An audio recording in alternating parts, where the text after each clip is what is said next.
Hi everybody, welcome back. I've heard this song before. This is one that I'm doing because I really love the song and I want to analyze the lyrics and stuff, but also because it's fitting. Happy Independence Day if you celebrate, and welcome. So I'm actually not. I'm pretty sure the song isn't really that much about the Fourth of July, but it's called the Fourth of July and it references the Fourth of July. So anyway, this is I think his name is Sufjan Stevens. I hope I'm pronouncing it correctly. I really, really like this guy's stuff. If you haven't been listening to his music, you should check it out. This is a more subdued and like lo-fi and calm song of his, but he has an album called Illinois. The whole album's amazing, and I would highly, highly recommend. I recommend this album too, which is called Carrie and Lowell, but this one's a little bit more of an acquired taste. Yeah. Anyway, this song is beautiful, and I haven't heard it in a second, so I'm excited to check it out. Thank you very much for joining me. Here we go. 3, 2, 1.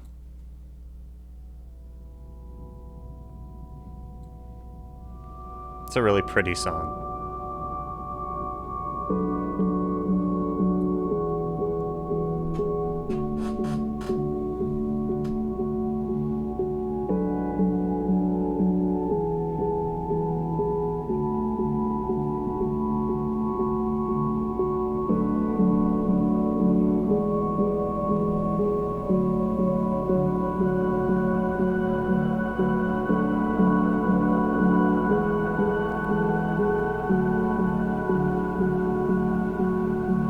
The evil had spread like a fever ahead. It was night when you died, my firefly.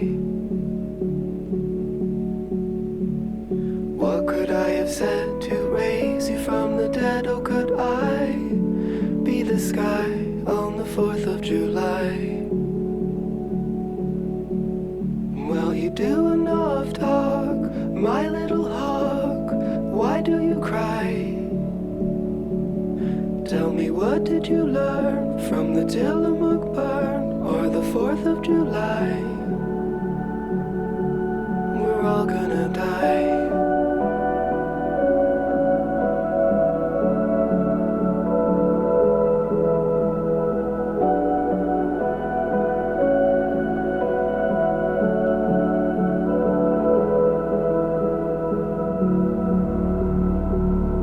I don't remember the strings coming in there. Sitting at the bed with a halo at your head, was it all a disguise like junior high? Where everything was fiction, future and prediction. Now, where am I, my fading supply? Did you get enough love, my little dove? Why do you cry? And I'm sorry I left, but it was for the best, though it never felt right. My little Versailles.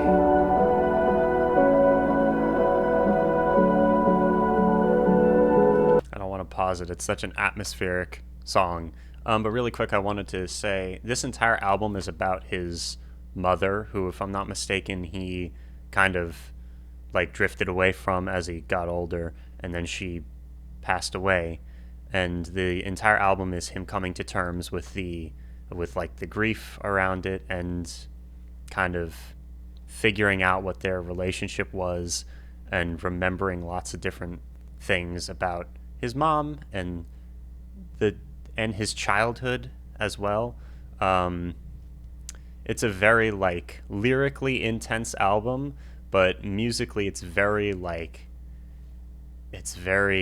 subdued, and like everything's bubbling beneath the surface, and it's actually crazy. Like, you can find videos of him playing this music live, and it's he like cries while like it's very, very emotionally charged.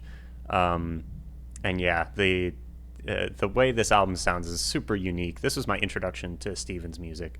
But yeah, again, if you want to check out an artist that maybe you've never heard of, I mean, I'm going to assume most people who find this video have heard of this artist before, but some of the people who might be subscribed to my channel right now might not have.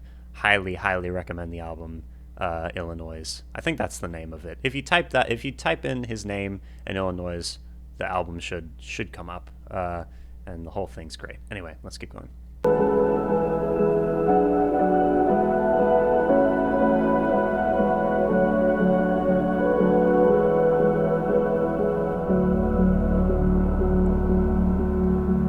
The hospital asked, should the body be cast before I say goodbye, my star in the sky? Such a funny thought to wrap you up in cloth. Do you find it alright, my dragonfly? Shall we look at the moon, my little loon? Why do you cry?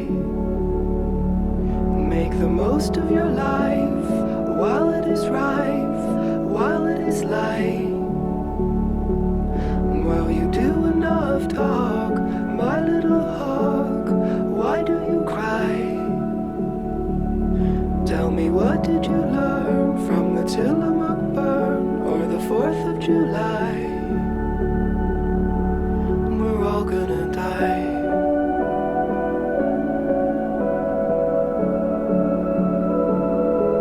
We're all gonna die.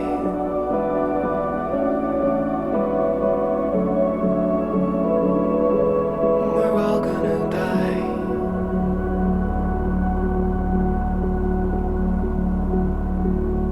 We're all gonna die.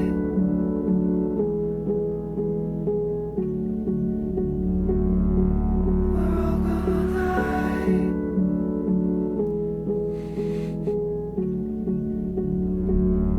We're all gonna die.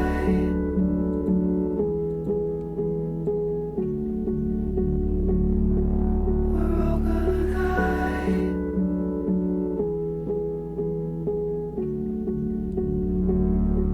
We're all gonna die. This album, though, has such a powerful atmosphere. It's crazy. Absolutely crazy. All right. I'm sorry I left, but it was for the best, though it never felt right. I'm sobbing. Yeah.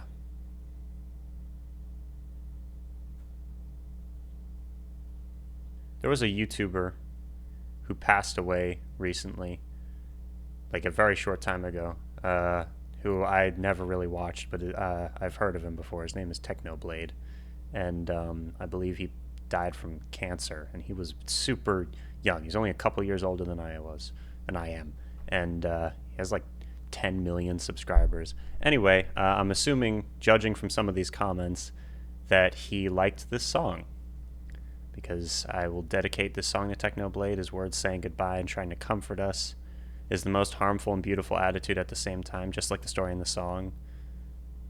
Technoblade never dies. Anyway, alright, moving on. I'm laying in bed in the dark listening to this in tears. My parents don't understand where I am at in my life. They keep blaming it on my phone, and little do they know my phone is my only escape. I have no motivation for anything anymore. The song upsets me so much because it makes me think of my younger and happier self. Nothing could ever bring her down. She would be so disappointed in me. Jeez. The name of this account's Dazed and Confused. That's really sad. Oh my god. Hi there, wanted to add a few lines. I'm from Ukraine and was listening to the song while sitting in the basement because of bombs and rockets. I cannot express that feeling of near death, but those were surely the worst 4 weeks of my life. This song calmed me when thoughts about absence of tomorrow came. This song calmed me when the rocket fell in 200 meters near our house. Our neighbors were lucky to be at another part of the house that time, so no victims from that one. It calmed me when I left the dangerous area, and it calms me now when I think of this whole thing continuing for 3 months already. I hate the war and the people who started it. Let the sky be calm. Stay safe, guys. Thank you, Sufjan. I lost my mom today. She and I, these comments are incredibly personal. She and I weren't on great terms and never got along, but the pain is still so severe.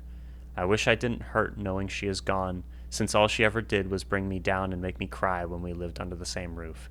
Despite all the strain from our relationship, I think there was still some love buried underneath all the negative things. Please tell your loved ones you love them while you still can and before you regret it. Damn. This song is a conversation between Sufjan and his mother, Carrie, while she was dying in the hospital. Each stanza alternates between them. He spoke of this time in an interview.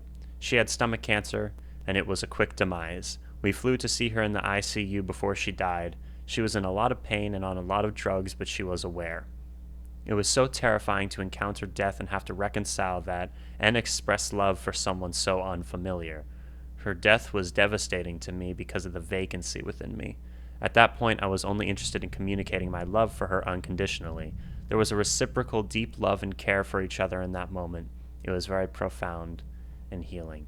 Damn. Insane.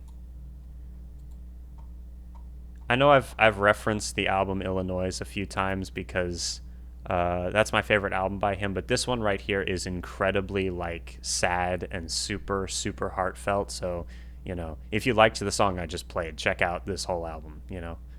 It's amazing. The evil it spread like a fever ahead. It was night when you died, my firefly. What could I have said to raise you from the dead? Oh, could I be the sky on the 4th of July? Well, you do enough talk, my little hawk. Why do you cry? Tell me, what did you learn from the Tillamook burn or the 4th of July? We're all gonna die. This line establishes the setting of the song and sets up the central metaphor, comparing the spread of cancer to a forest fire, specifically the Tillamook burn. This begins a post-mortem spiritual conversation between Sufjan and Carrie. Stevens addresses his mother using terms for various manifestations of brilliant light that quickly fade. He was clearly in a complicated emotional place at the time of Carrie's death, grasping for anything to bring his mother back. He was hoping to emulate Jesus Christ, who reportedly brought a girl back from the dead simply by saying, "Little girl, get up." However, the serenity in his vocal delivery shows that he is now finding peace, perhaps through the very act of making this recording. The 4th of July is customarily celebrated in the United States with extravagant firework displays like the ones that are going off outside my house now. Fireworks are vivid yet fleeting, rather like fireflies on a larger scale. He yearns to be in the sky in which the display occurs, much like a canvas that is painted. His mother is the firework, beautiful, explosive, and fleeting, and he wants to be the thing that allows her to shine, bringing light or life back to the darkness of death. The reference to death on a holiday follows another Stevens song, Casimir Pulaski Day. That might be on the album I like. Anyway, all right. In this verse, Sufjan switches to his mother's perspective in the post-mortem conversation. Another term of endearment, but this time from mother to son. Hawks symbolize the power of observation. And Stephen's mother asks Stephen to look at reality and see that death is simply inevitable, and it's not tragic. The Tillamook Forest near the northern coast of Oregon was ravaged by wildfires between 1933 and 1951. Author Stuart Halbrook described the devastation as somber a sight as to be viewed this side of the Styx. Holy cow. Beauty such as you find in fireworks or forests is ultimately fleeting and fragile, and it doesn't last forever. Sufjan, through the voice of his mother, is saying that it's time to let go. I really do hope I'm not mispronouncing his voice. If I am, his name. If I am, I apologize. Sitting at the bed with the halo at your head, was it all a disguise, like junior high, where everything was fiction, future, and prediction? Now, where am I, my fading supply? Did you get enough love, my little dove? Why do you cry? And I'm sorry I left, but it was for the best, though it never felt right, my little Versailles. He wonders if his mother was not as angelic as she appeared on her deathbed.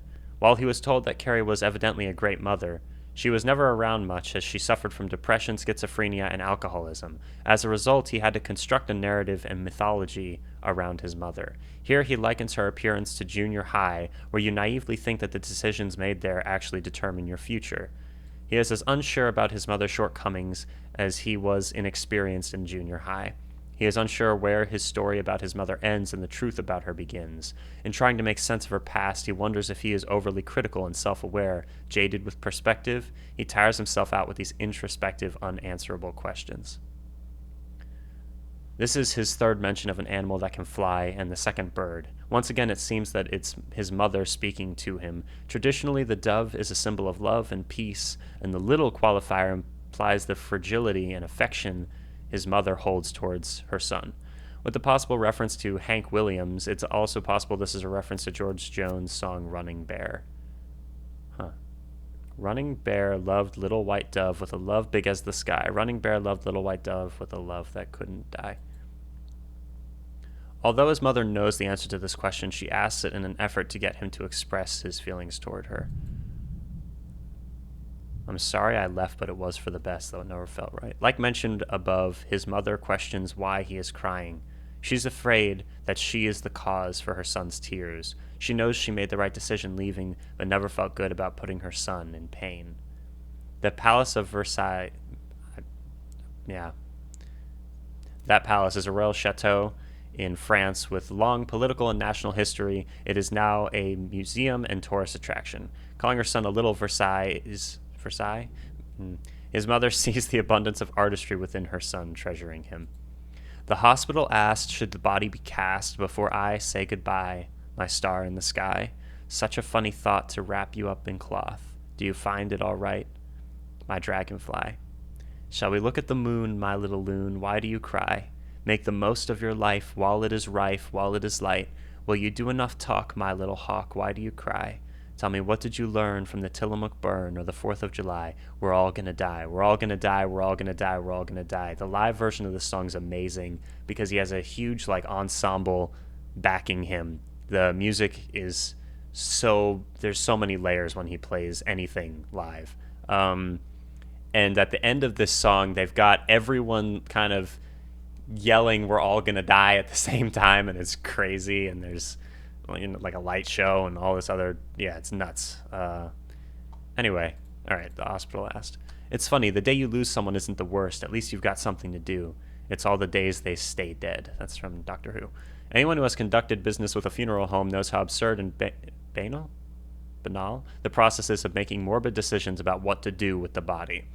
This could also be an allusion to Jesus' body being wrapped in cloth both after he was born and after he died, mirroring the resurrection line from earlier in the song. Dragonflies have the misfortune of spending far more time underwater in their developmental stage than they spend alive, flying about and interacting with the world. They may spend up to 4 years dormant, wrapped in restrictive skin, before they finally emerge from the water, shed their skin, and display their beautiful colors. After shedding their skin, they have about 4 months before they die. The parallel he makes between his mother and a dragonfly is twofold, for human bodies are wrapped in cloth not only when they're born, but also after they're dead. He must have found it morbidly humorous to consider the fact that he was now having his mother's body wrapped in much the same way as she wrapped his newborn body. Furthermore, while his mother's avian references are diminutive and affectionate, Sufjan's reference to this bug illustrates their relationship while she was still alive. Jeez. The dragonfly's flight pattern is unpredictable, marked by short bursts of stationary hovering, then speedy flight in any possible direction. In the same way, Carrie would briefly hover or be a mother to Sufjan before darting away without warning. While birds have eyes similar to humans and can exhibit personal traits that people can relate to, his mother's dragonfly is alien and inscrutable. There's a bunch of sky imagery scattered in the lyrics, with him yearning to be the sky on the 4th of July, his mother calling him a star in the sky, and now Carrie wanting to look at the moon with Stevens. She wants to sweetly admire the humbling enormity of the night sky with her son, her little loon. It can be assumed that she doesn't mean to call him a silly or foolish person, but an aquatic bird, as to keep consistent with the rest of his bird references. While the loon symbolizes tranquility and dreams, I think Sufjan primarily uses loon to rhyme with moon. The juxtaposition of moon and loon may allude to the classic Hank Williams song, Howling at the Moon. Now I can't tell the day from the night, I'm crazy as a loon. You got me chasing rabbits, pulling out my hair, and howling at the moon. Moreover, this line is also a pun. You could hear it as, shall we look at the moon, my little loon, a reference to the French word for moon. Given the earlier reference to Versailles, this isn't the only French nod. All right. In the 20th chapter of John's Gospel, Mary Magdalene is asked, why do you cry, by the risen Jesus, her friend, thinking he is the gardener? Sufjan seems to be in dialogue with his risen mother, whose words mirror those of the risen Christ. 1 second. Yeah, I remember this story. Why do you cry? Yeah, he's a Christian. And a lot of his lyrics have, parallels to that, or draw from biblical references. Sufjan and Carrie sing alternating stanzas under the final three, which are for Sufjan from his mother, until the final three, which are for Sufjan from his mother. This stanza is from Carrie's perspective, telling him to make the most of his life while he is young and capable. Coming from a recently dead person, the fleeting nature of existence carries even more weight. The light equals life metaphor is prevalent throughout the entire album and leads to a simple and poignant interpretation of the line, "Live your life while you are still able to." Sufjan talks enough, but what has become of it? This implies that for all of his songwriting, he doesn't necessarily feel that he has approached any truth. Jeez.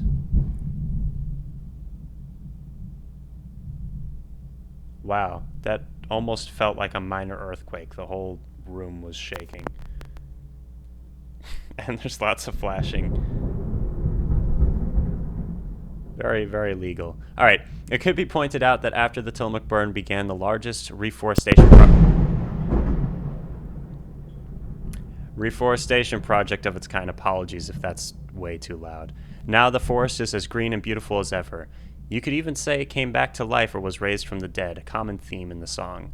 Although she seems to be saying the rather sad message, we're all gonna die, there is a happiness in live life while you can and the reforestation messages. She may be suggesting that even after leading a joyful life, there is hope for the kind of metaphorical resurrection displayed in this post-mortem mother-son exchange. Maybe that's part of what she wanted her son to learn from Tillamook. And if we get even deeper, it could be noted that Tillamook was declared a completely healed, reforested state forest in July. Wow. By using a forest fire as a symbol, Sufjan distinguishes between two kinds of pain. There's the kind of pain that goes away after a while after the root of the suffering has gone away. The other kind of pain is a forest fire pain. The root of the suffering is the fire, yet when the fire dies, that's when the suffering begins. That's when you are left with a burned down forest, and I presume that's what he must have felt like. The first use of this line is supposed to emphasize that all things must pass and Carrie's death is nothing out of the ordinary. However, when he repeats the line back, we realize it's no comfort at all. The inevitability of death is part of what makes it so terrifying. Throughout most people's lives, parents are often the greatest sense of security in their lives. Once he loses his mother, his loss of this protection and security makes him incredibly unstable and brings him to this pessimistic realization. The repetition of this line enforces the monumental loss of his mother. We're all gonna die, we're all gonna die, we're all gonna die.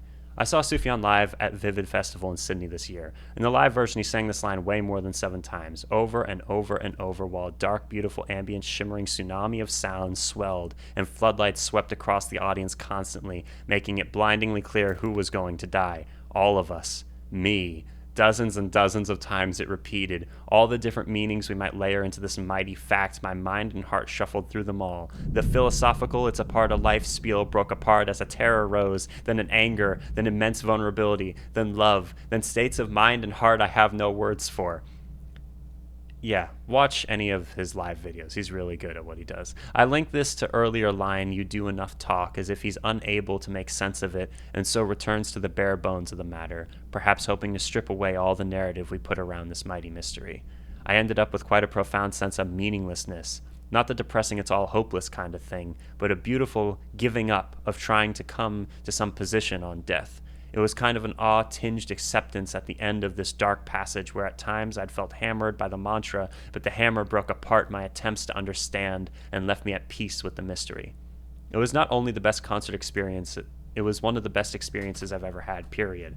Art transcending and all of that. If you can see Sufjan perform this material live, seriously, go out of your way before you die. That one got 315 upvotes, which on this website is a lot. All right. Now that I've talked for 25 minutes, thank you very much for joining me. Apologies if that's too loud. Consider subscribing if you're new to the channel.